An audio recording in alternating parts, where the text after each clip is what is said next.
Meron ba nung nilaglag kaming lahat ni Kuya Jano na hindi kami nagre-reply. Ay, wow! Pwede ba nating ano yan, ungkatin pa kung paano kayo nilaglag?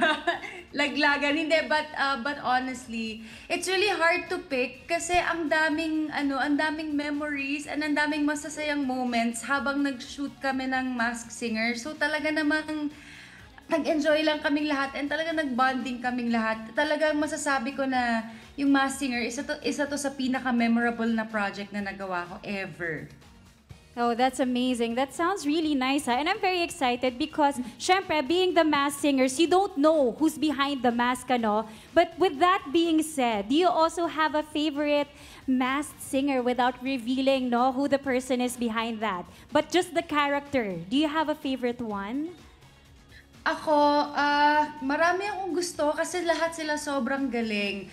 Pero ang pinaka-tumatak kasi talaga sa akin sa lahat is si Foxtastic Samurai.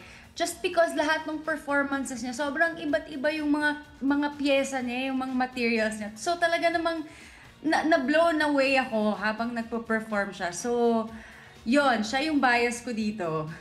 And was it who you expected it to be, the person behind the mask? Yes! Oh, it was! Okay, so nahulaan mo in a way. Yeah. Wow, Actually, okay. kaya siya yung favorite ko kasi siya lang yung nahulaan ko ng tama. Hindi, joke.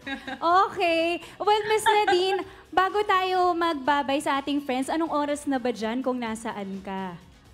11:40 p.m. Bedtime na ba? Midnight. Yeah. Okay. Well, we super appreciate that you stayed up for us. But before we let you go, can you please invite once again our viewers on TV5's Facebook Live and of course our media friends here to watch The Masked Singer Pilipinas Season 3? Yes, mga kapatid, Masked Singer Season 3 sa May 17 na po yan. 7:45 p.m. every weekend, Sabado at Linggo. Kaya sana po magkita-kit tayo dyan. Every Sunday po yung reveal namin. And naku, I'm sure matutuwa po kayong lahat. And excited na excited po kaming lahat na makita nyo to.